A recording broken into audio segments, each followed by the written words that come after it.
Marcus had always been the black sheep of the Chen family. While his older brother David excelled in medical school and his younger sister Emma was valedictorian, Marcus barely scraped through community college with a degree in computer science that his parents dismissed as playing with computers.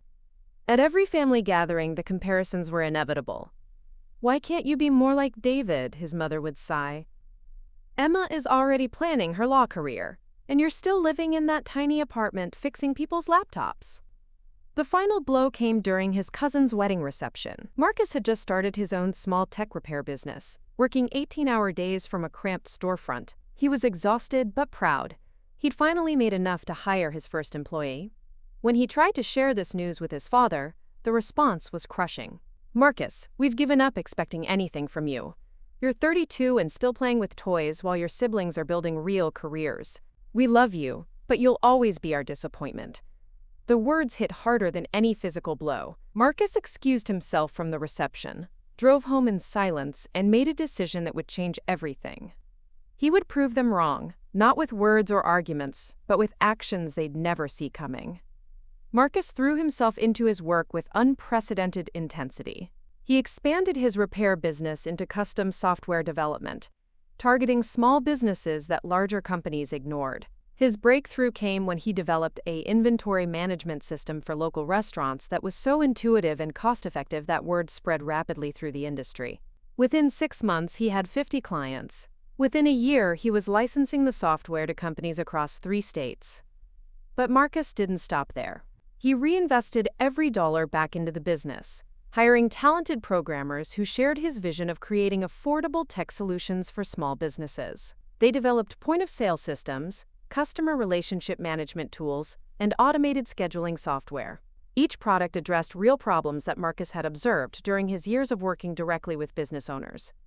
The family remained oblivious to his success. Marcus deliberately kept a low profile, still living in the same modest apartment, driving the same 10-year-old Honda, and wearing simple clothes to family gatherings. When relatives asked about his work, he'd simply say he was still doing computer stuff, and change the subject. His parents assumed he was barely getting by, occasionally slipping him grocery money or offering to help with his rent, gestures that both touched and motivated him. During this period, Marcus learned disturbing news about his family's financial situation through overheard conversations and worried exchanges between his parents. David's medical practice was struggling with malpractice insurance costs and student loan payments that totaled nearly $400,000. Emma's law firm had laid off half its associates, leaving her unemployed with crushing debt from her Ivy League education. His parents had remortgaged their house twice to help both siblings and were facing foreclosure within 90 days. The irony wasn't lost on Marcus. The family that had written him off as a failure was drowning in debt while he was quietly building a multi-million-dollar business. He could have confronted them, demanded acknowledgement, or used their desperation to settle old scores. Instead, he chose a different path entirely. Marcus began his silent campaign on a Tuesday morning. He researched David's student loan servicer and discovered the exact amount owed, then arranged for an anonymous payment of the full balance. The payment appeared to come from a medical foundation grant, complete with official documentation that Marcus had carefully crafted through his business connections. David received the notification 3 days later, calling the family in tears of relief and confusion about his incredible luck. Emma's situation required more creativity. Marcus created a shell company that hired her as a, quote, consulting attorney for a project that would take exactly as long as she needed to find permanent employment. The work was legitimate, reviewing contracts for his expanding business, but the salary was far above market rate. When Emma questioned the generous compensation, Marcus had his lawyer explain it as standard practice for specialized contract work. The job lasted 8 months, during which Emma paid off her student loans and built a savings cushion.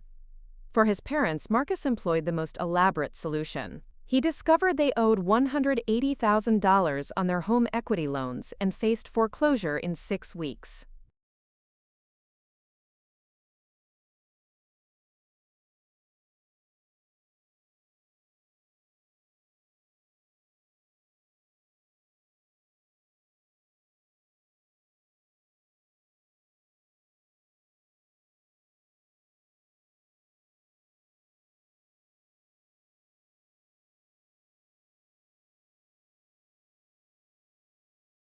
through a series of shell companies and carefully orchestrated transactions.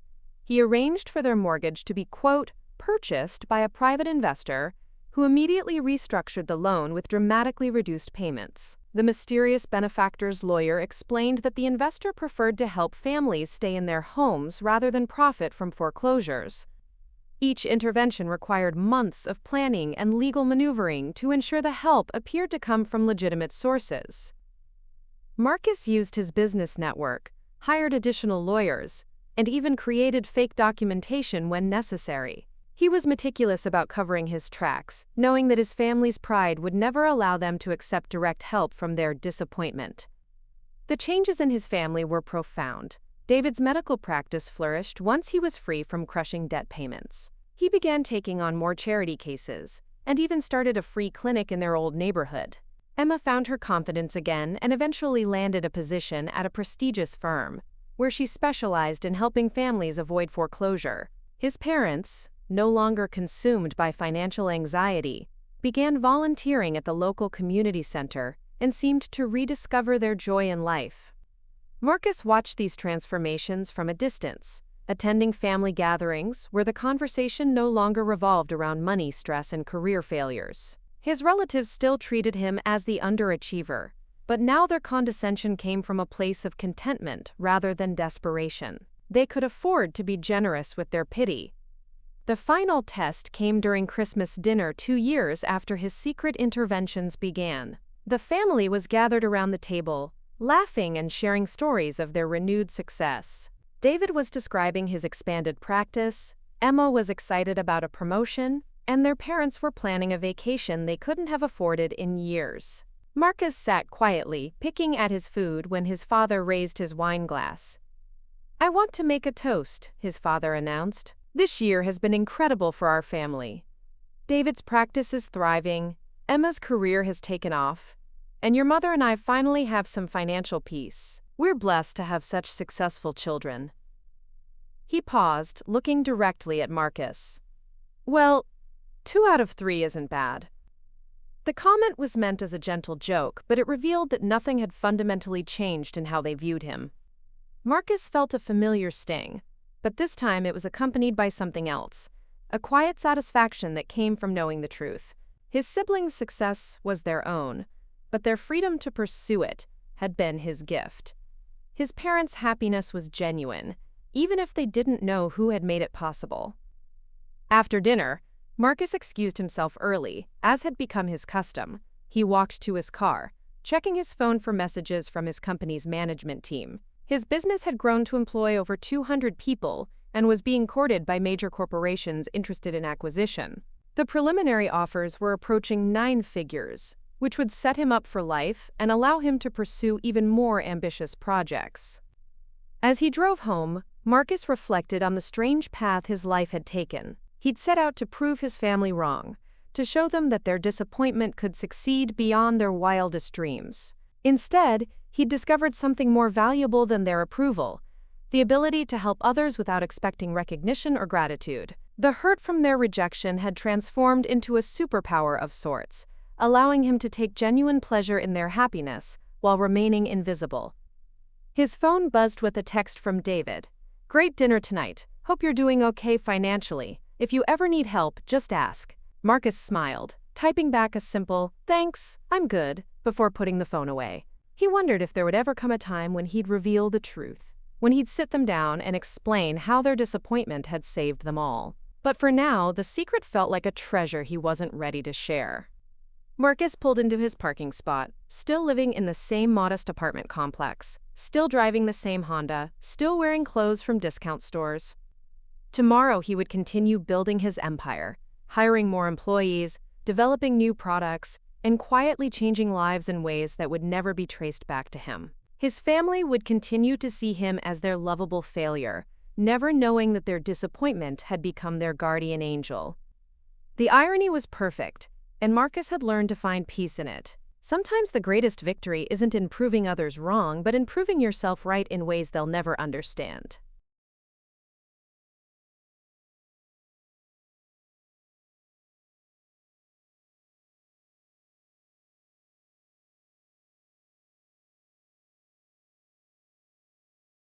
As he climbed the stairs to his apartment, Marcus was already planning his next move. Not for revenge or recognition, but for the simple satisfaction of knowing he could help others the way he'd helped his family, one invisible act of kindness at a time.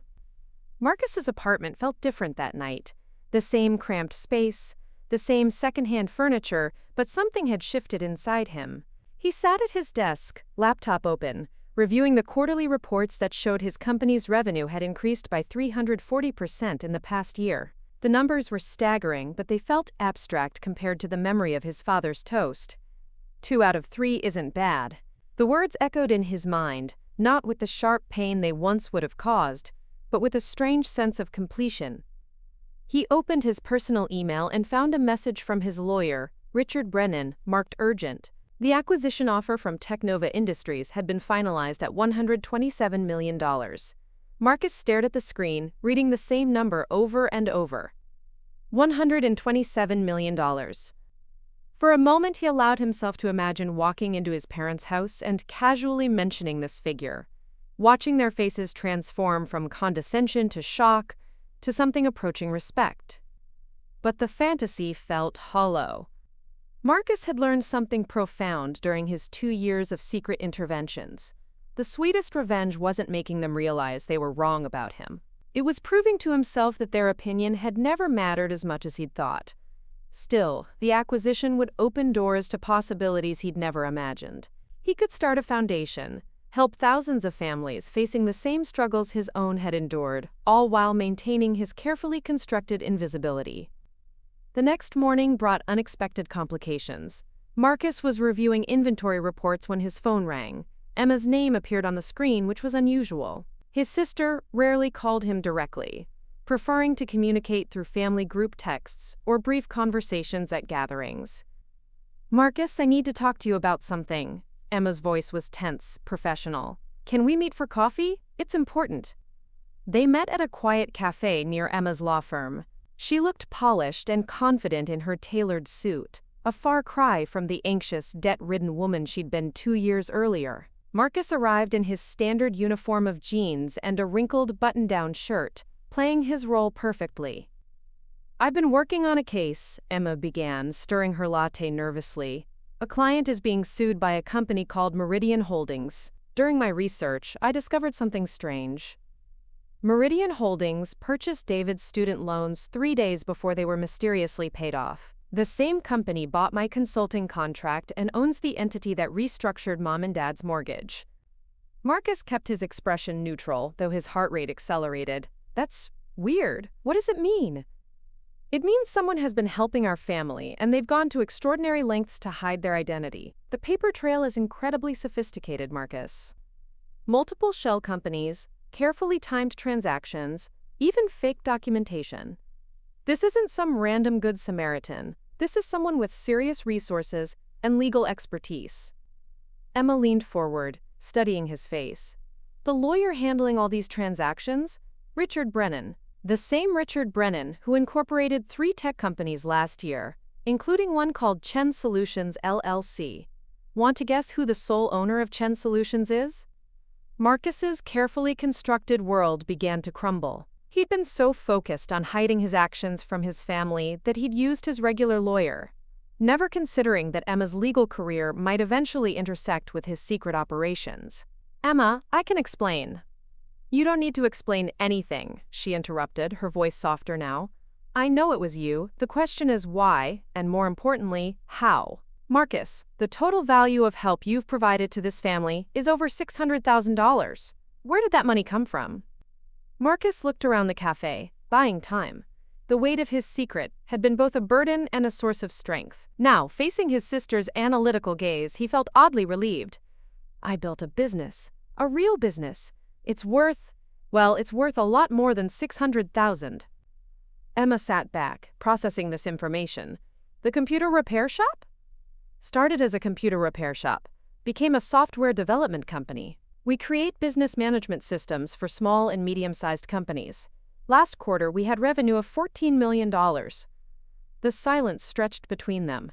Emma's expression cycled through disbelief, calculation, and finally, something that looked like shame. "Marcus, do you realize what you've done?" You've been letting us treat you like a failure while you secretly saved our entire family. Why? Because I wanted to prove I could do it, Marcus said simply. Not to you, not to Mom and Dad, not to David, to myself.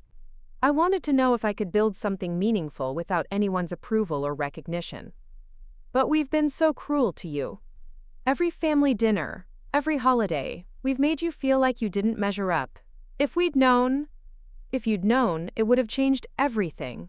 The help wouldn't have been genuine. You would have felt obligated to treat me differently, to include me in your success stories.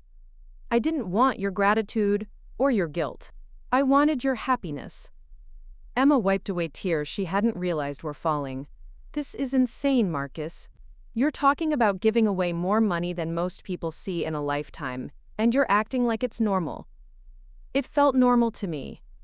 Every time I saw Dad stress about the mortgage, or watched David work 16-hour days just to pay loan interest, or heard you crying on the phone to Mom about not finding work, I had the power to fix it. How could I not?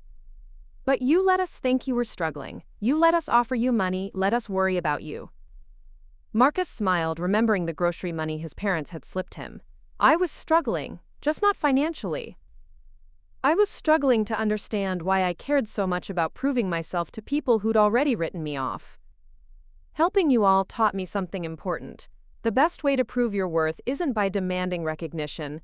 It's by making the world better in ways that matter. Emma reached across the table and grabbed his hand. Marcus, you have to tell Mom and Dad. And David. They need to know. Do they? They're happy now. Dad's blood pressure is down. Mom's sleeping better. David's passionate about his work again. Why complicate that? Because they love you, and they have no idea who you really are. They think they're protecting you by not expecting too much, but they're actually insulting someone who's accomplished more than any of us. Marcus considered this. Over the past 2 years, he'd grown comfortable with his family's perception of him. It had become a kind of armor, protecting him from their expectations while allowing him to operate freely. But Emma's words touched something deeper, a part of him that still craved his parents' understanding, if not their approval. There's something else, Marcus said. I'm selling the company. The offer is $127 million. Emma's coffee cup clattered against the saucer. Are you serious? Dead serious. I've been thinking about what to do with the money. Start a foundation, maybe. Help other families the way I helped ours. There are thousands of people drowning in debt, losing their homes, watching their dreams die because of financial stress. I could actually make a difference. Marcus, this is incredible. You're talking about changing lives on a massive scale. But you have to understand, keeping this secret is hurting you as much as it's hurting us. You're living like a monk while you could be enjoying the success you've earned. I am enjoying it, maybe not in the way you'd expect, but I wake up every morning knowing I have the power to solve problems that would destroy other people. That's better than any luxury car or fancy apartment. Emma stared at him with a mixture of admiration and concern. You're different from the rest of us, aren't you? I used to think you were just, lost. But you're actually the most focused person I've ever met. You just focus on things the rest of us can't see. Their conversation was interrupted by Emma's phone buzzing. She glanced at it and frowned. It's Mom. She's asking if you're okay because you left dinner early last night. She's worried about you. Marcus felt a familiar pang of guilt. His parents' concern was genuine, even if it was mixed with pity. What should I tell her? Tell her the truth. Or, let me tell her. Marcus, this has gone on long enough. You've proven whatever you needed to prove. Now it's time to let your family know who you really are. That evening, Marcus made a decision that terrified him more than any business deal or financial risk he'd ever taken. He called his parents and asked if he could come over to talk. Something in his voice must have worried them because they immediately agreed, with his mother asking if he needed money or help with anything. When Marcus arrived at the house he'd helped save from foreclosure, he found his parents waiting in the living room with cups of Marcus. Honey, you sounded upset on the phone, his mother said, patting the couch beside her. Whatever's wrong, we can help figure it out. I need to tell you something, Marcus began, his voice steadier than he felt. Something I should have told you a long time ago, but first, I need to ask you something. Do you remember what you said to me at Kevin's wedding reception 3 years ago? His parents exchanged glances. His father cleared his throat uncomfortably. Son, if I said something that hurt you, I'm sorry. Sometimes I speak without thinking. You said that you loved me, but that I'd always be your disappointment. You said you'd given up expecting anything from me. His mother's hand flew to her mouth. Marcus, we never meant… I know you didn't mean to hurt me, but those words changed everything. They made me realize that I'd been living my life trying to get your approval, instead of building something that mattered to me. So I stopped caring what you thought and started focusing on what I could do. Marcus pulled out his laptop and opened it on the coffee table. I want to show you something. This is my company, Chen Solutions. We develop software for small businesses. Last year, we had revenue of $43 million. This year, we're on track for $60 million. The silence in the room was profound. His parents stared at the screen, reading financial reports that painted a picture of success beyond their wildest dreams. His father's hands shook slightly as he reached for his reading glasses. Marcus, this can't be right, his mother whispered. These numbers. They're saying you made more money last year than David and Emma combined. A lot more, Marcus confirmed. But that's not the important part. The important part is what I did with the money. He opened another folder on his laptop. David's student loans were paid off by Meridian Holdings. I created Meridian Holdings. Emma's consulting contract came from Brennan Legal Services. I created that too. The private investor who restructured your mortgage? That was me. His parents looked at each other, then back at him, struggling to process this information. His father removed his glasses and rubbed his eyes. You're saying you saved our house? I'm saying I saved our family. All of us were drowning in debt and stress. I had the resources to help, so I did. I just didn't want you to know it was me. But why? His mother asked, tears streaming down her face. Why would you help us after the way we treated you? Why would you let us think you were struggling when you were actually this? Marcus closed the laptop and looked at his parents.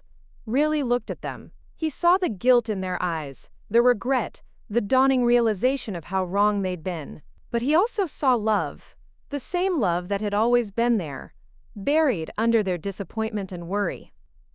Because I wanted to prove that your opinion of me didn't define my worth. I wanted to show myself that I could build something meaningful without anyone's approval.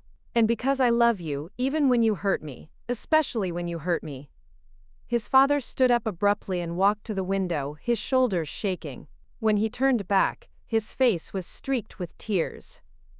Marcus, I don't know how to apologize for this. We've been so blind, so cruel. You've been taking care of us while we patronized you. You don't need to apologize, you needed help, and I could provide it. That's what family does. No, his mother said firmly. That's what extraordinary people do. Marcus, what you've accomplished, what you've given us, it's not normal. It's not what most people would do. You're not just successful, you're generous in a way that puts the rest of us to shame. Marcus felt something shift inside him. For 3 years he'd been carrying the weight of his secret, the burden of being misunderstood. Now, sitting in his parents' living room watching them grapple with the reality of who he'd become, he felt lighter than he had in years. There's more, he said quietly. I'm selling the company. The buyer is offering $127 million. His father sat down heavily, as if his legs had given out. $127 million? I want to start a foundation, help other families facing the same problems we did. There are thousands of people losing their homes, watching their dreams die because of debt. I could actually make a difference on a scale that matters. His parents sat in stunned silence for several minutes. Finally, his mother spoke. Marcus, we owe you more than we can ever repay.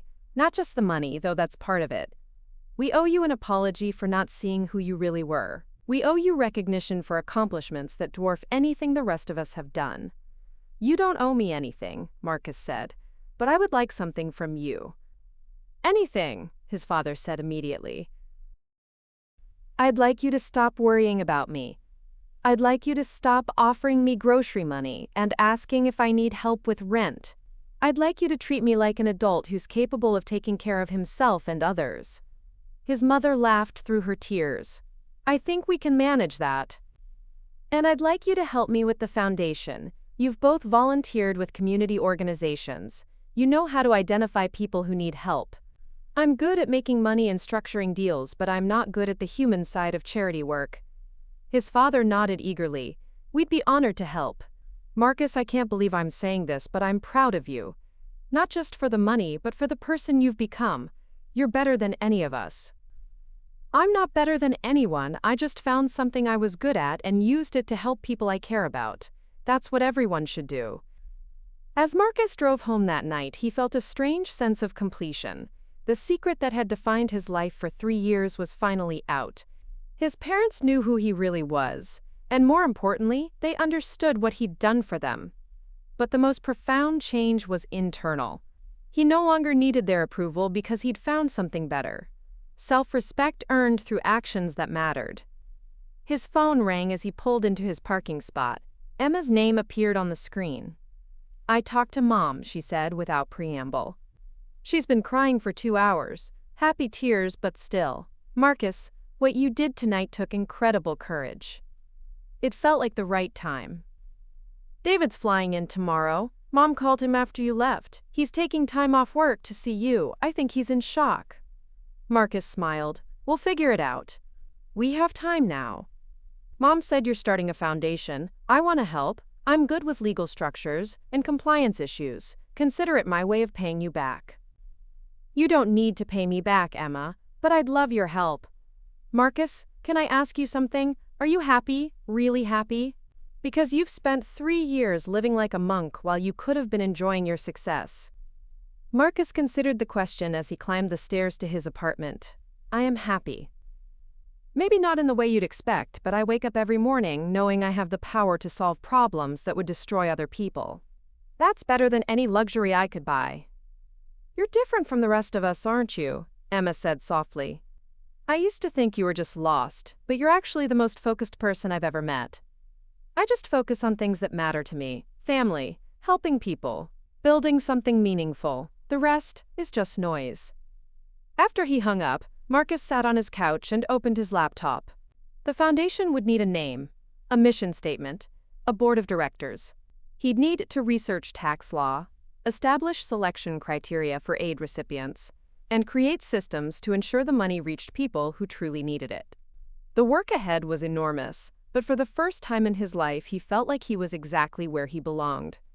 The next morning brought a surprise visitor. Marcus was reviewing foundation research when someone knocked on his door.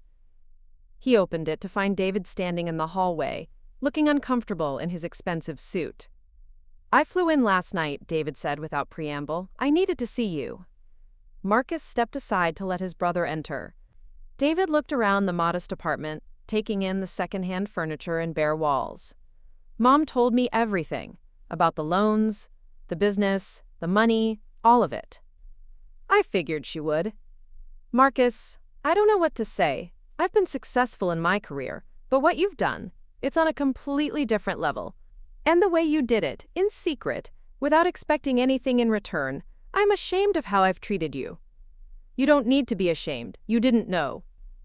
"But I should have known. I should have seen that you were building something important instead of assuming you were failing. I'm your brother. I should have believed in you." Marcus gestured for David to sit on the couch. "David, you were dealing with your own struggles. Massive debt, a demanding career, the pressure to live up to everyone's expectations. You didn't have bandwidth to worry about my feelings. That's not an excuse. You were helping me while I was condescending to you. You paid off my loans while I was offering you career advice. The irony is crushing." "The irony was the point," Marcus said. "I wanted to prove that success isn't about recognition or status. It's about making a difference in ways that matter." David leaned forward, studying his brother's face. "You've changed, Marcus. You're more confident, more centered. 3 years ago, you would have been devastated by our judgment. Now you seem peaceful." "I am peaceful. I found something I'm good at and used it to help people I care about. That's all anyone really needs."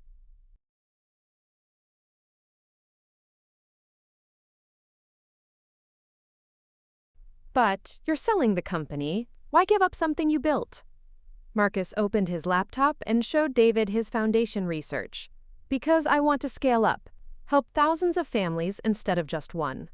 The company was a means to an end, not the end itself." David scrolled through the documents, his expression growing more amazed with each page. "Marcus, this is incredible. You're talking about changing lives on a massive scale. But have you thought about what you'll do after? When the foundation is running, what will you do with your time?" "I'll find new problems to solve, that's what I do." "But what about yourself? What about your own life? You're 35 years old, you're wealthy beyond imagination, and you live like a college student. Don't you want a family, a home, experiences that don't revolve around helping other people?" Marcus had been asking himself similar questions since deciding to sell the company. "I think I've been so focused on proving my worth through helping others that I forgot to think about what I want for myself. Maybe it's time to figure that out. Maybe it's time to let yourself be happy, not just satisfied or peaceful, but genuinely happy. You've earned it, Marcus. You've earned the right to enjoy your success." That afternoon, Marcus did something he hadn't done in years. He went shopping for himself, not for necessities or business clothes, but for things he wanted. He bought a new laptop, not because his old one was broken, but because the new one was faster and more elegant. He bought clothes that fit well and made him feel confident. He looked at apartments in better neighborhoods, cars that weren't just transportation but expressions of personal taste. The experience was strange and exhilarating. For 3 years, he'd denied himself any luxury that might reveal his true financial situation. Now, walking through high-end stores and considering purchases that would have been impossible just years earlier, he felt like he was rediscovering parts of himself he'd forgotten existed. His phone buzzed with a text from Richard Brennan. "Technova wants to finalize the acquisition next week. Are you ready?" Marcus typed back, "Ready as I'll ever be."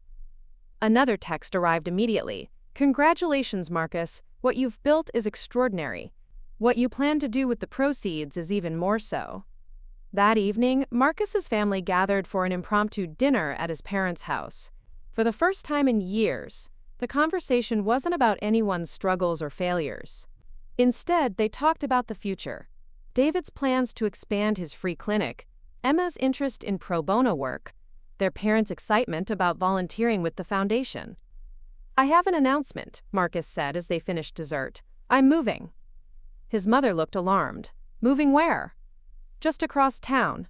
I found a place with an office where I can work on foundation business. And a guest room for when David visits. And a kitchen big enough to host family dinners." "Marcus, that's wonderful," Emma said. "It's about time you lived somewhere that reflects your success." "It reflects my priorities," Marcus corrected.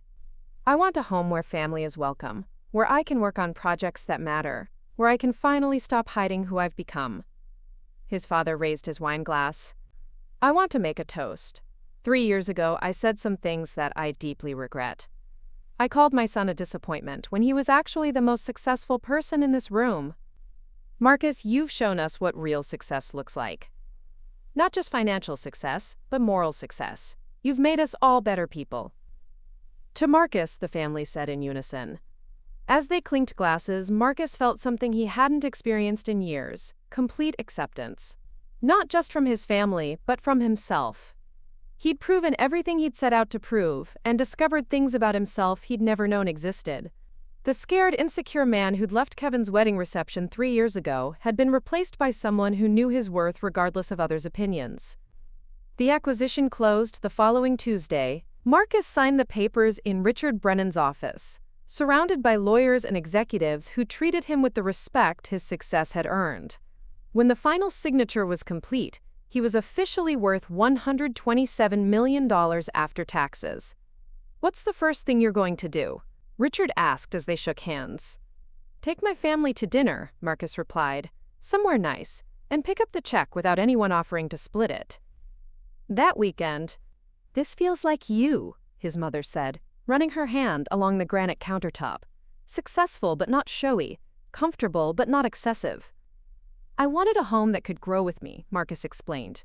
"Room for the foundation work, space for family, but not so big that I'd feel lost in it." As they sat down to dinner, Marcus realized how much had changed in just 2 weeks. His family looked at him differently now, not with pity or condescension, but with genuine respect and admiration. More importantly, he felt different. The weight of his secret was gone, replaced by excitement about the future. "I have news about the foundation," he announced. "We've received preliminary approval from the IRS. The Chen Family Foundation will officially launch next month." "The Chen Family Foundation?" his father asked. "I want this to be a family project. You'll all serve on the board, help identify recipients, oversee distribution of funds. This isn't just my foundation, it's ours." Emma wiped away tears. "Marcus, involving us in your foundation is incredibly generous. We don't deserve it. You deserve it because you're my family. And because you've all learned something important about success and failure, about judging others, about what really matters. Those are the lessons we want to pass on to the families we help." The foundation's first year exceeded Marcus's wildest expectations. They helped over 300 families avoid foreclosure, paid off student loans for 200 recent graduates, and provided emergency funding to 50 small businesses facing closure. Each intervention was carefully researched and discreetly executed, maintaining the anonymity that had become Marcus's trademark. Marcus found himself busier than ever, but it was different from the frantic pace of building his company. This work felt meaningful in a way that pure profit never had. Every family they helped represented a victory against the kind of financial desperation that had once threatened his own relatives. The foundation also changed his family's dynamic in unexpected ways. His parents threw themselves into volunteer work with renewed purpose, his father's blood pressure medication was reduced, and his mother seemed to have found a new lease on life. David and Emma both took on pro bono cases, inspired by their brother's example of using success to help others. "I've been thinking about what you said," David told Marcus during one of their regular coffee meetings, "about finding problems to solve. I want to expand the free clinic, maybe open locations in underserved areas. Would the foundation consider funding healthcare initiatives?" "Already in the budget," Marcus smiled. "I was wondering when you'd ask." "You were planning this all along?" "I've been planning a lot of things. The foundation is just the beginning, David. There are so many ways to help people, so many problems we could solve if we think creatively about it." Emma had similar ambitions. "I want to start a legal aid program for families facing foreclosure, not just representation, but education about their rights and options. Most people don't know how to fight for their homes." "Send me a proposal," Marcus said. "The foundation board meets next week." As the foundation grew, so did Marcus's reputation in philanthropic circles. He was invited to speak at conferences, join boards of other charitable organizations, and advise wealthy individuals on effective giving strategies. The irony wasn't lost on him. The disappointment who'd once been excluded from family success stories was now being recognized as a leader in social impact. But the most profound change was personal. Marcus began dating for the first time in years, meeting Sarah Chen, a pediatric nurse who shared his passion for helping others. Their relationship developed slowly, built on mutual respect and shared values, rather than the financial security that had attracted previous partners. "I have to ask," Sarah said during one of their early dates, "why do you still drive that old Honda when you could afford any car you want?" Marcus laughed. "Because it runs perfectly and gets me where I need to go. I learned that there's a difference between having money and needing to show it off." "That's refreshingly honest. Most men with your net worth would have bought a Ferrari on day one." "Most men with my net worth didn't start out being called the family disappointment. It changes your perspective on what success really means." Sarah became a regular presence at family dinners, where she fit in seamlessly with the Chen's newfound culture of service. And "Marcus changed us," his mother replied. "He showed us what unconditional love looks like, what real success means. We're better people because of him." 2 years after the foundation's launch, Marcus made another announcement that surprised everyone. He and Sarah were engaged, and he was planning to scale back his direct involvement in daily operations to focus on strategic planning and new initiatives. "I want to travel," he told his family during Sunday dinner, "see how other organizations address poverty and inequality, learn from different approaches. Sarah and I want to spend 6 months visiting foundations around the world, gathering ideas for expanding our impact." "That sounds wonderful," Emma said. "You've earned the right to enjoy your success." "I am enjoying it, just not in the way I expected. I thought success would feel like proving everyone wrong. Instead, it feels like proving myself right about what matters. The engagement party was held at his parents' house, the same house he'd secretly saved from foreclosure 5 years earlier. As Marcus looked around the room, filled with family, friends, and colleagues from the foundation, he reflected on the journey that had brought him here. The disappointment who'd once been excluded from family celebrations was now the center of a gathering that celebrated not just his personal happiness, but the lives he'd changed, and the example he'd set. David was there with his family, his medical practice thriving and his free clinic expanding. Emma attended with her new partner, her legal aid program helping hundreds of families stay in their homes. His parents moved through the crowd like proud hosts, their financial anxiety replaced by the joy of meaningful work. "Penny for your thoughts," Sarah said, joining him on the back porch where he'd stepped out for air. "I was just thinking about how different this is from the last family party I attended here. 5 years ago, I felt like an outsider in my own family. Tonight, I feel like I'm exactly where I belong." "That's because you are. You built this, Marcus. Not just the foundation or the business, but this whole family dynamic. You turned your pain into purpose, and your success into service. I had help. You, my family, everyone who believed in what we were trying to do. But you started it. You made the choice to help instead of hurt, to build instead of destroy. That's not something everyone would do." Marcus pulled her close, looking out over the garden where he'd played as a child. "I've been thinking about what comes next. After the foundation is self-sustaining, after we've helped as many families as we can, what then? What do you want to come next?" "I want to teach. Maybe write a book about using business success for social impact. I want to help other people find their own ways to make a difference." "That sounds perfect.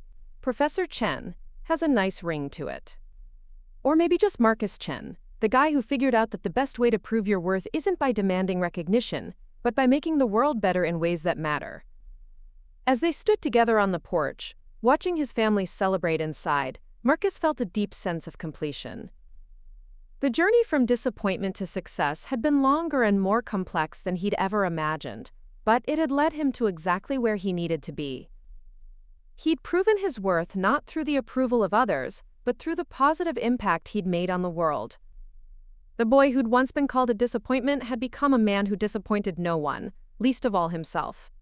And in the quiet satisfaction of that knowledge, Marcus had found something more valuable than any fortune: the peace that comes from knowing you've used your gifts to make the world a little bit better. 3 months later, Marcus and Sarah were married in a ceremony that perfectly reflected their values. Instead of an expensive destination wedding, they chose the community center where his parents volunteered, decorating it with flowers donated by local businesses the foundation had helped. The guest list included not just family and friends, but dozens of people whose lives had been changed by the Chen Family Foundation. During the reception, Marcus was approached by James Wright, a small business owner whose restaurant had been saved from closure by foundation funding 2 years earlier. "Mr. Chen, I wanted to thank you again, not just for the money but for believing in me when the banks wouldn't." "How's the restaurant doing?" Marcus asked. "Better than ever. We're actually opening a second location next month.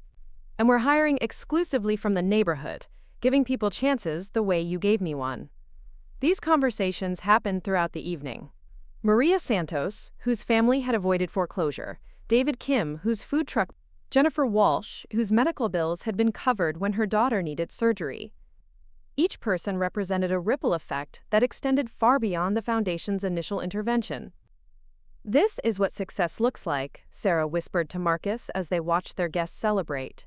"Not just the money or the recognition, but the lives that are better because of what you've done." "What we've done," Marcus corrected. "This is just the beginning." The honeymoon was spent visiting innovative charitable organizations across Europe and Asia.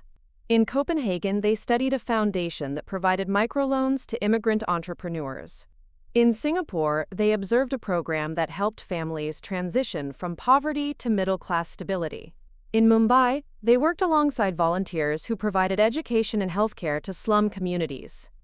"I'm seeing patterns," Marcus told Sarah as they sat in a cafe in Stockholm, reviewing notes from their visits. "The most successful programs don't just give money. They provide education, mentorship, and long-term support. They treat people as partners, not charity cases. Exactly what we're trying to do with the foundation. But maybe we could be doing more. Marcus had been thinking the same thing. The foundation had helped over 1,000 families in its first 3 years, but he was beginning to see the limitations of their approach. They were treating symptoms rather than causes, helping individuals instead of addressing systemic problems. What if we started thinking bigger, he asked. Instead of just helping families avoid foreclosure, what if we worked to change the systems that push families toward foreclosure in the first place? Policy work? That's a completely different challenge. But it's the logical next step. We've proven that targeted intervention works. Now we need to scale up our thinking. When they returned home, Marcus called a special board meeting to discuss the foundation's evolution. His family gathered around the conference table in his home office, along with Sarah and Richard Brennan, who had become the foundation's legal counsel. I want to propose a major expansion, Marcus began. We've helped individual families, which is important work. But I think we can have greater impact by addressing the root causes of the problems we're trying to solve. He presented his research from the honeymoon trip, outlining successful policy initiatives from around the world. What if we established a research division that studies housing policy, healthcare access, and educational funding? What if we lobbied for changes that would prevent families from falling into crisis in the first place? Emma leaned forward, intrigued. You're talking about becoming a policy advocacy organization, not just a charitable foundation? I'm talking about using our resources strategically. We could still help individual families, but we could also work to change the systems that create the need for that help. David was skeptical. Marcus, that's a huge undertaking. Policy work is complicated, slow, and often frustrating. Are you sure you want to take on that kind of challenge? I'm sure I don't want to spend the rest of my life putting band-aids on problems that could be prevented. We have the resources to think bigger. His father, who had been quiet throughout the discussion, finally spoke. Son, what you're proposing is ambitious beyond anything we've attempted. But if anyone can do it, it's you. You've already proven that impossible things are possible. The decision to expand into policy work marked a new chapter for both Marcus and the foundation. They hired economists, policy analysts, and former government officials. They established partnerships with universities and research institutions. They began funding studies on housing affordability, healthcare access, and educational equity. The work was indeed slow and frustrating, but it was also profoundly important. Within 2 years, the foundation had helped draft legislation that was adopted by 3 states, creating more affordable housing and stronger protections for families facing foreclosure. Their research on medical debt influenced federal policy discussions about healthcare reform. Marcus found himself testifying before congressional committees, meeting with governors and mayors, and speaking at conferences about the intersection of private philanthropy and public policy. The shy, insecure man who had once been called a disappointment was now being consulted by world leaders on issues of social justice and economic equity. Do you ever miss the simplicity of just helping individual families? Sarah asked one evening as Marcus prepared for a testimony the next day. Sometimes, Marcus admitted, but I keep thinking about I think I'm starting to see the bigger picture now. Which is that real change happens when you address systems, not just symptoms. We helped my family, then we helped other families like mine. Now we're working to create a world where fewer families need that kind of help. The foundation's growing influence brought unexpected challenges. Marcus began receiving criticism from other philanthropists who felt his approach was too political. Some accused him of overstepping the traditional boundaries of charity work. You're making enemies, Richard warned during one of their regular meetings. Some very powerful people don't appreciate your advocacy for policy changes that might affect their interests. Good, Marcus replied. If powerful people are threatened by our work, it means we're addressing real problems. But the criticism took a personal toll. Marcus found himself second-guessing decisions, wondering if he was being too aggressive in his approach. The confident man who had secretly saved his family was struggling with the complexities of public advocacy. The breakthrough came during a family dinner, when his nephew, David's teenage son, asked about the foundation's work. Uncle Marcus, why do some people say you're too political? Isn't helping people good no matter how you do it? Marcus looked around the table at his family, parents who had rediscovered their purpose, siblings who had found their calling, a wife who shared his vision for a better world. Sometimes helping people requires changing the rules that keep them from helping themselves. That makes some people uncomfortable. But you're not going to stop, are you? No, I'm not going to stop.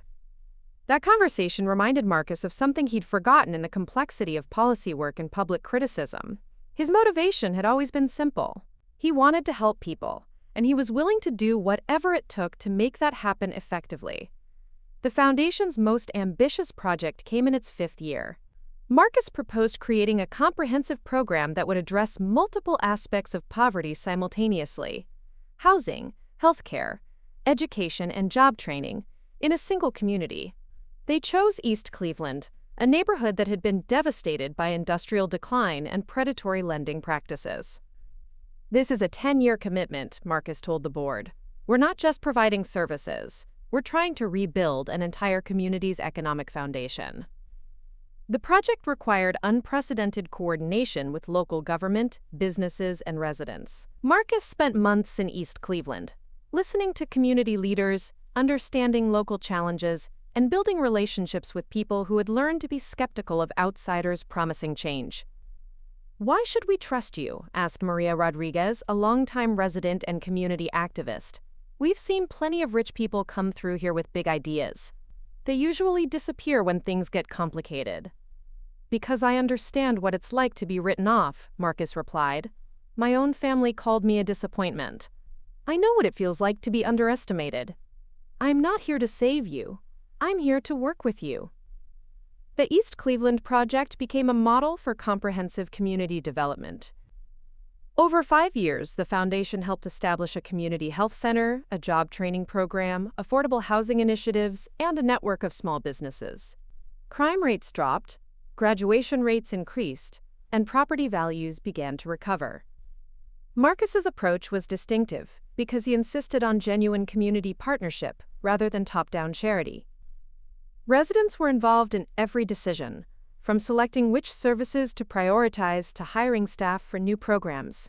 The foundation provided funding and expertise, but the community maintained control over its own development. "You've created something remarkable here," Sarah told him as they walked through the neighborhood during the project's 5th anniversary celebration. "This isn't just charity, it's empowerment. That's what I've been trying to figure out for years. The difference between helping people and empowering them to help themselves." The success of the East Cleveland project led to invitations from other communities across the country. Marcus found himself consulting on similar initiatives in Detroit, Phoenix, and New Orleans. Each project was adapted to local conditions, but the core principle remained the same: sustainable change required partnership, not paternalism. As the foundation's influence grew, so did Marcus's reputation. But the recognition that meant the most came from an unexpected source. During a family gathering celebrating the foundation's 7th anniversary, his father stood up to make a toast. "7 years ago, my son told us about his success and his plans for this foundation. I was proud of him then, but I didn't fully understand what he was trying to accomplish. Now I do." Marcus hasn't just built a foundation. He's pioneered a new approach to addressing poverty and inequality. He's shown the world that private resources can be used to create public good in ways that respect human dignity and promote genuine empowerment. His father paused, looking directly at Marcus. "I once called you a disappointment. I was wrong about that, but I was even more wrong about what disappointment means. Real disappointment isn't failing to meet other people's expectations.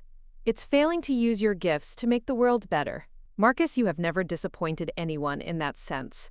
You've shown us what it means to live a life of purpose.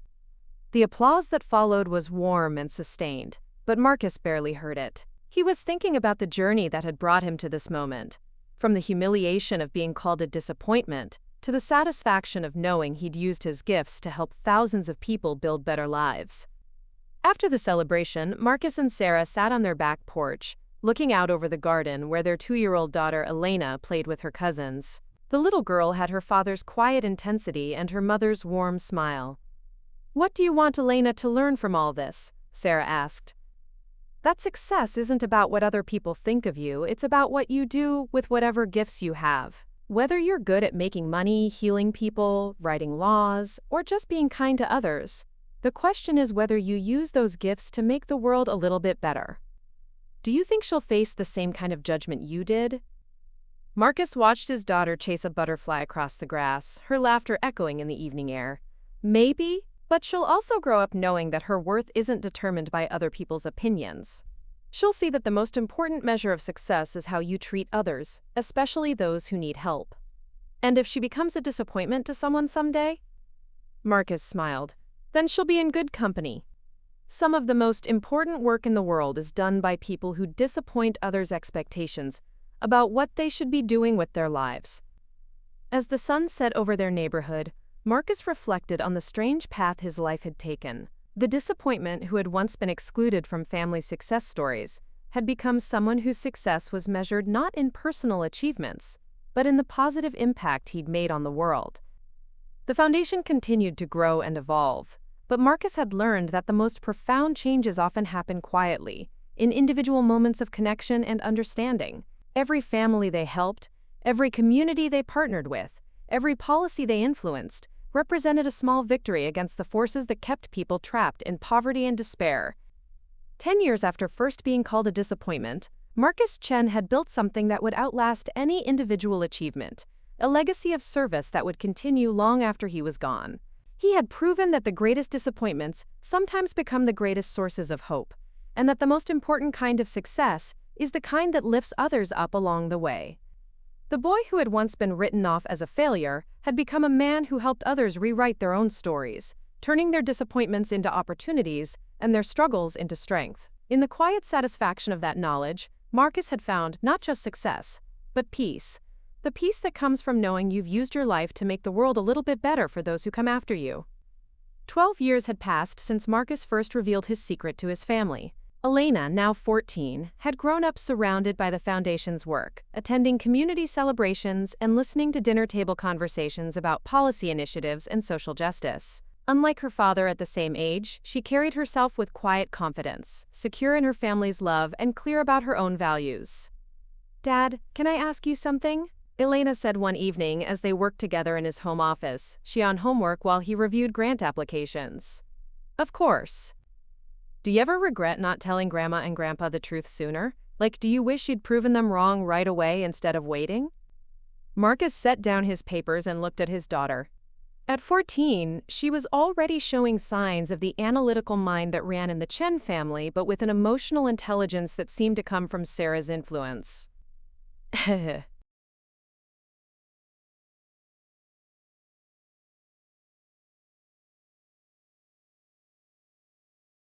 That's a complicated question. Part of me used to think I should have confronted them immediately, but I think the waiting taught me something important. What? That proving other people wrong isn't as satisfying as proving yourself right. If I'd told them about my success right away, it would have been about my ego. By waiting, by helping them secretly, I learned that real success is about what you do for others, not what others think of you. Elena nodded thoughtfully. Is that why you don't really talk about how much money you have, even though everyone knows? Partly. But also because I learned that talking about money makes people uncomfortable. They start treating you differently, either with too much respect or too much resentment. I'd rather be known for what I do than what I have. This conversation stayed with Marcus as he prepared for the Foundation's annual board meeting the following week. The organization had grown beyond anything he'd imagined in those early days.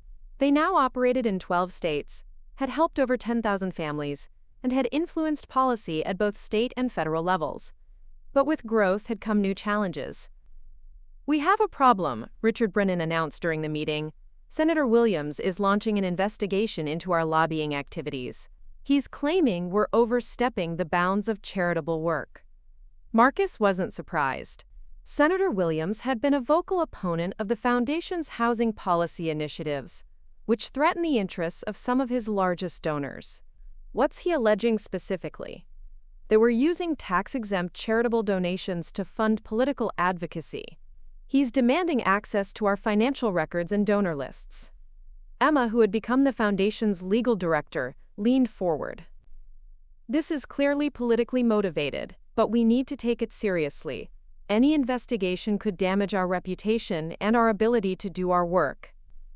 What do you recommend? Marcus asked. Full transparency. We have nothing to hide. Our lobbying activities are completely legal and properly reported. Let them investigate. They'll find that we're following every rule. But the investigation proved more disruptive than anyone anticipated. For months, the Foundation's staff spent countless hours responding to document requests and preparing for hearings. Donors became nervous, and some partner organizations distanced themselves from the Foundation to avoid controversy.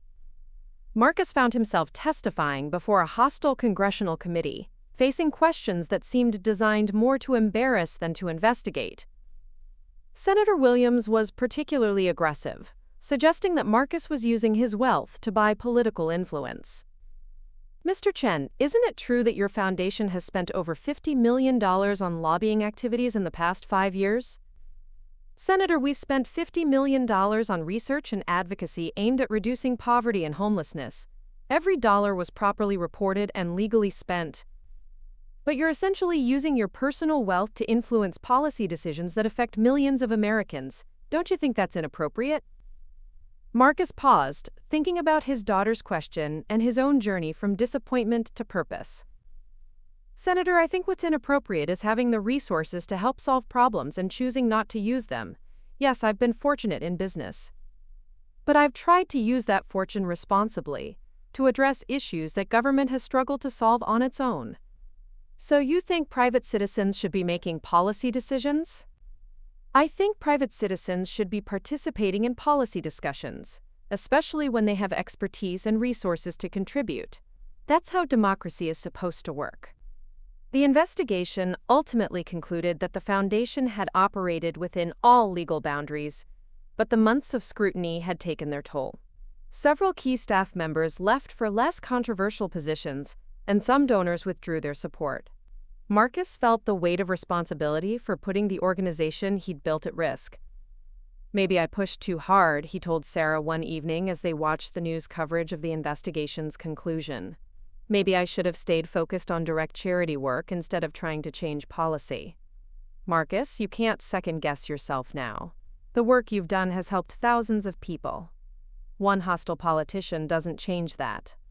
But what if I've damaged the Foundation's ability to help people in the future? What if my ego got in the way of the mission? Sarah turned to face him fully. Your ego? Marcus, you've spent... The real test came 6 months later when the Foundation faced a financial crisis. A major donor, spooked by the congressional investigation, withdrew a promised $20 million grant. 2 other donors followed suit, leaving the Foundation short of the funds needed to maintain its East Cleveland project and other community initiatives. Marcus was forced to confront a possibility he'd never seriously considered, that his life's work might not be sustainable. The Foundation's board gathered for an emergency meeting to discuss budget cuts and program cancellations. We could scale back to just emergency assistance, Emma suggested, focus on helping individual families instead of the larger community development projects. That would mean abandoning thousands of people who are counting on us, David countered.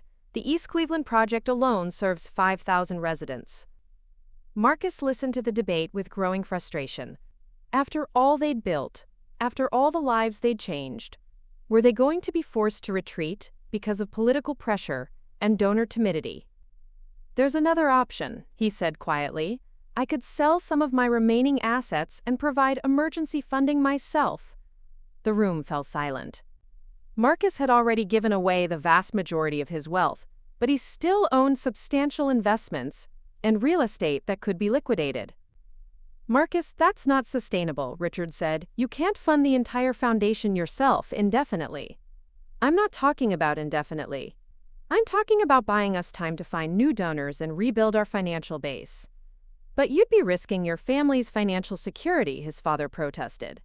Elena's college fund, your retirement savings. Dad, I'm 47 years old. I've already made more money than I could spend in 10 lifetimes. Elena will be fine, and I don't need a retirement fund. I need to know that the work we've started will continue. The decision to liquidate his remaining assets was not taken lightly. Marcus spent sleepless nights calculating the risks, discussing the implications with Sarah, and wondering if he was making the right choice. But ultimately, the answer was clear. He had resources that could help people, and he couldn't live with himself if he hoarded them while others suffered. The $40 million Marcus injected into the foundation provided the stability needed to weather the crisis. But more importantly, his willingness to risk his own financial security sent a powerful message to other donors and supporters. Within a year, the foundation had not only replaced the lost funding, but had attracted new donors inspired by Marcus's commitment. "You did something remarkable," Sarah told him as they reviewed the foundation's restored financial position. "You showed everyone that you're not just a wealthy philanthropist. You're someone who truly believes in the mission." "I just did what needed to be done." "No, you did what most people wouldn't do. You put your values before your security." The crisis and its resolution marked a turning point for Marcus personally. He realized that his relationship with wealth had evolved far beyond his original desire to prove his worth. Money had become simply a tool for solving problems, and he was willing to use every tool at his disposal to help others. This philosophy began to influence Elena's education as well.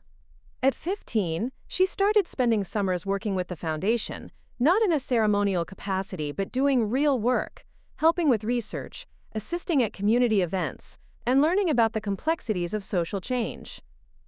"I want to understand what you do," she told Marcus as they drove to a community meeting in East Cleveland. "Not just the foundation stuff, but why you do it. Why you gave up being rich to help people."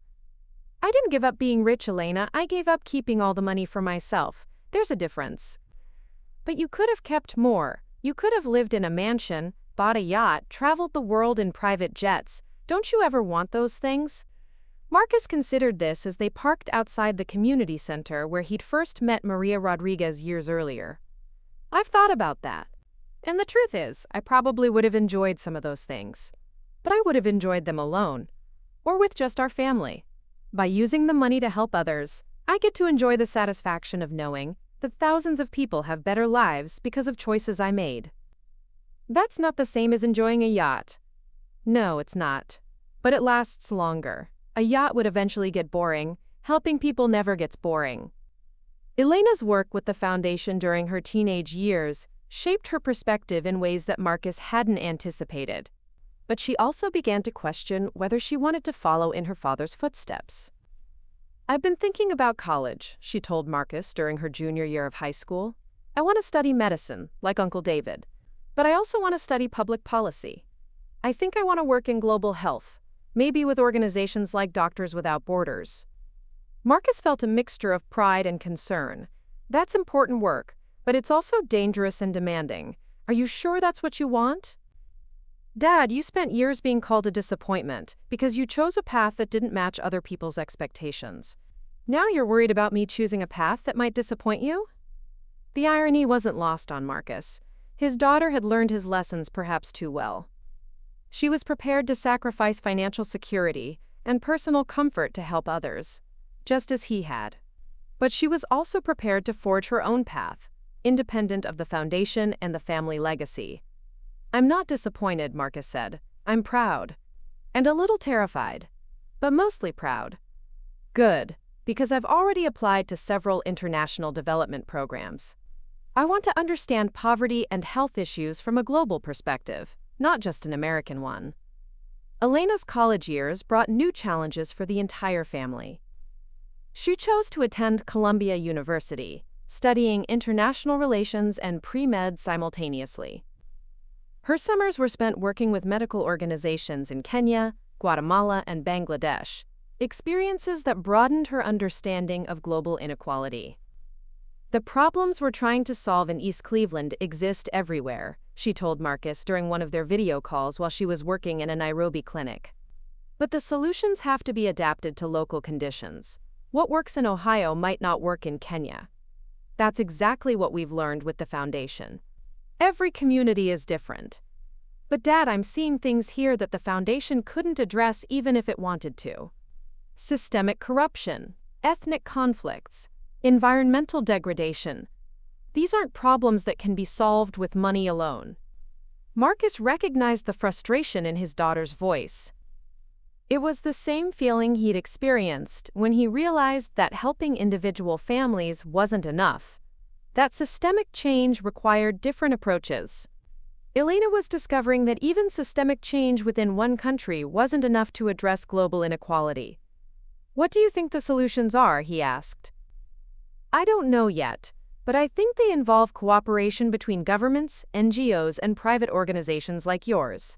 And I think they require people who understand both the medical and political aspects of development work." Elena's senior year brought a proposal that surprised everyone. She wanted to spend a gap year before medical school working with the foundation, but not in the traditional sense. She proposed creating an international development division that would apply the foundation's community partnership model to projects in developing countries. "I want to pilot the approach in one country," she told the board during a formal presentation.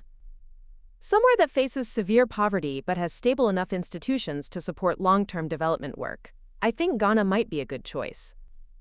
Marcus was impressed by the thoroughness of her research and the sophistication of her proposal, but he was also concerned about the risks and complexities of international work. "Elena, this is a major expansion of our mission," Emma said. "Are you sure the foundation is ready for this kind of commitment?"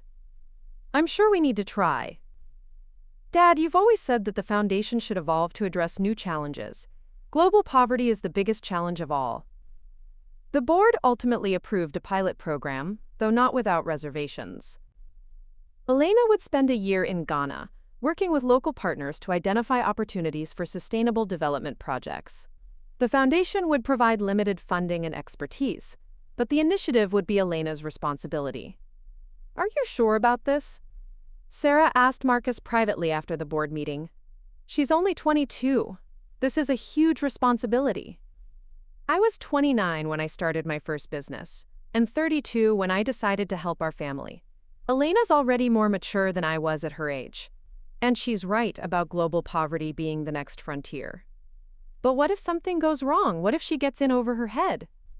Marcus thought about his own journey from disappointment to purpose, about the risks he'd taken and the failures he'd endured along the way. "Then she'll learn from it, just like I did. The worst thing we could do is prevent her from trying."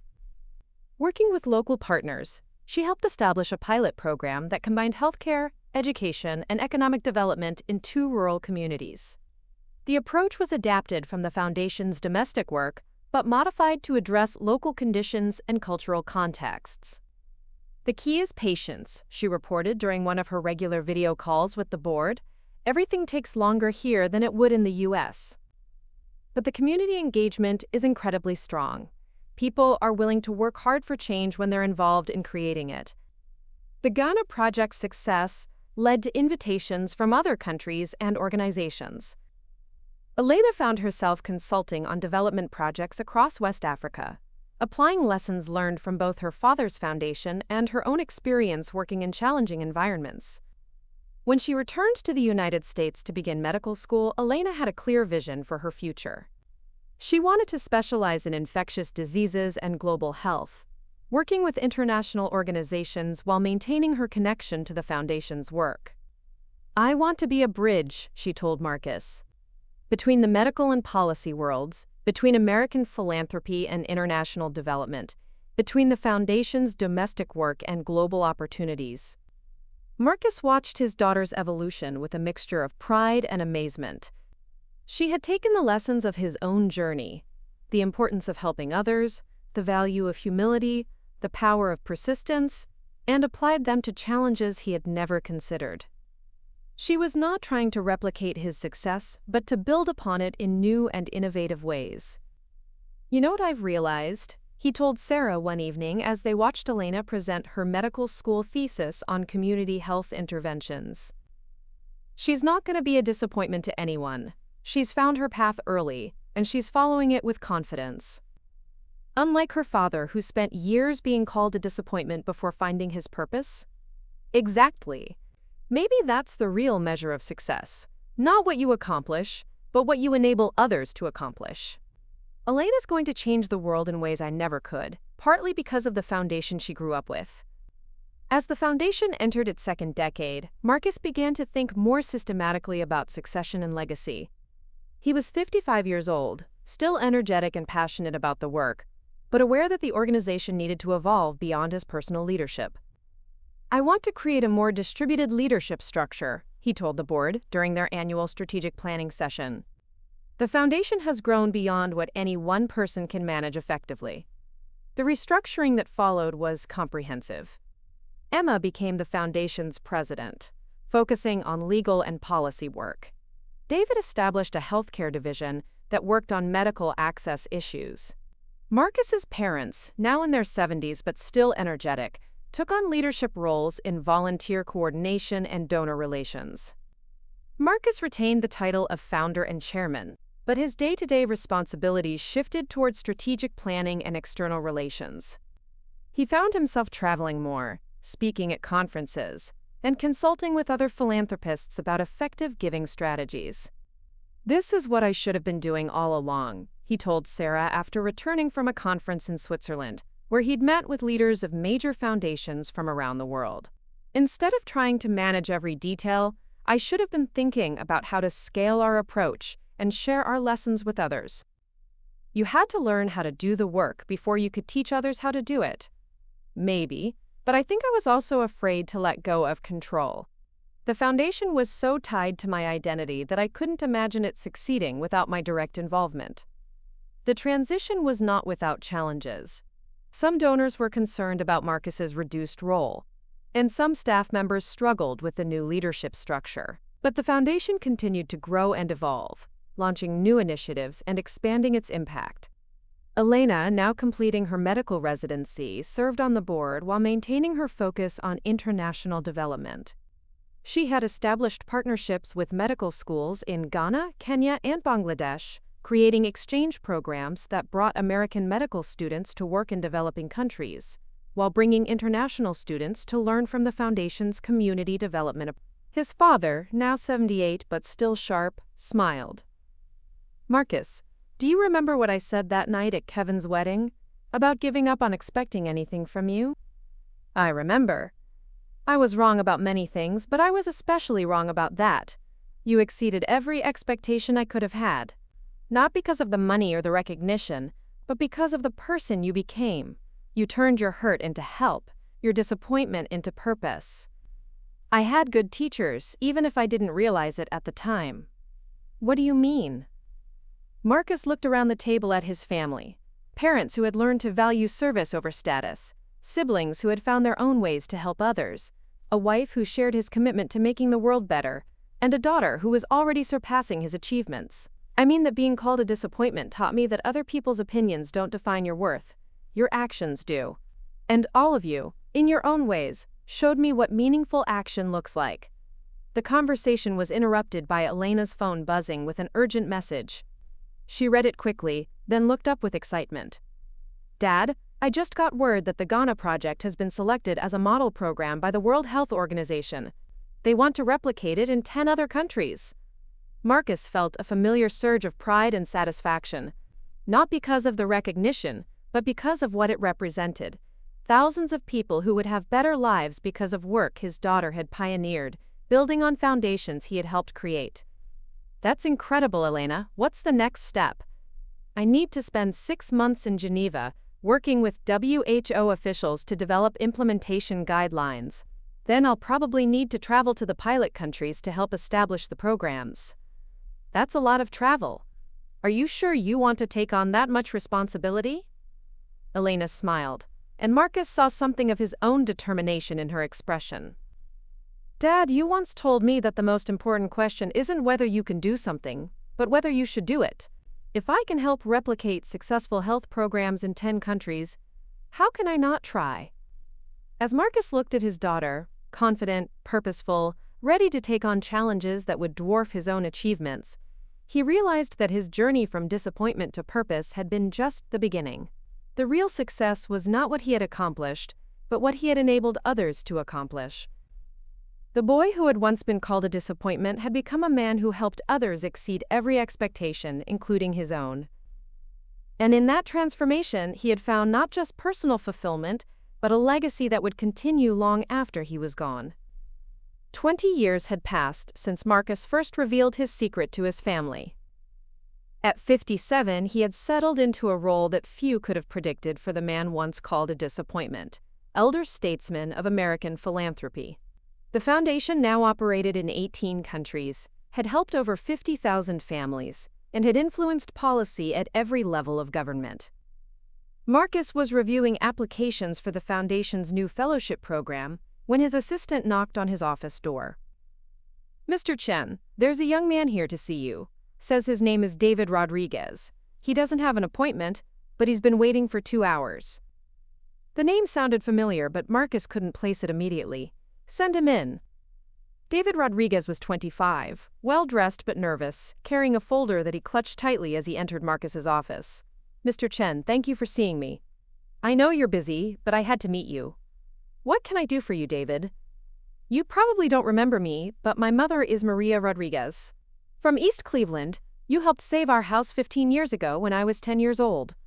Marcus's memory clicked into place. Maria Rodriguez, the community activist who had challenged him during the foundation's first community meeting.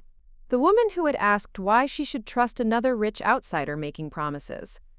"I remember your mother. She's an impressive woman. How is she?" "She's great. She's actually running for city council now. But Mr. Chen, I'm here because I want to tell you something. That day when you helped us keep our house, it changed everything for my family. Not just financially, but it gave us hope. It showed us that things could get better." David opened his folder and pulled out a diploma. "I graduated from Ohio State last month. First person in my family to finish college. I'm starting law school at Case Western in the fall." Marcus felt the familiar warmth that came with these conversations. "That's wonderful, David. Your mother must be very proud." "That's admirable, David. But you should know that we hire based on qualifications, not just personal connections to our work." "I understand. But I think I bring something unique. I've lived through what the families we help are experiencing. I know what it feels like to face foreclosure, to watch your parents cry because they can't pay the bills. I also know what it feels like to have someone believe in you when you've stopped believing in yourself." Marcus studied the young man's face, seeing determination mixed with vulnerability. "What would you want to do for the foundation?" "Community outreach. I want to work with families directly, help them navigate the system, connect them with resources. I want to be the bridge between the foundation and the communities we serve."